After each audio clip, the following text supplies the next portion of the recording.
કૃપાચાર્યના દીકરી દેવ્યાની. તેમનો સ્વભાવ જીદ્દી હતો. ભગવાનને દર્શન દેવા આવવું હોય તો અહીં આવે. આવા હતા ભક્ત. ભગવાનને પણ ચેલેન્જ આપે એવા ભક્ત.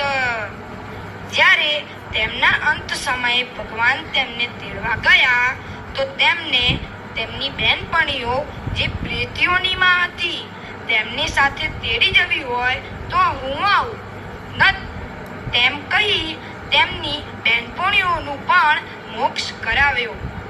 હવે આવશે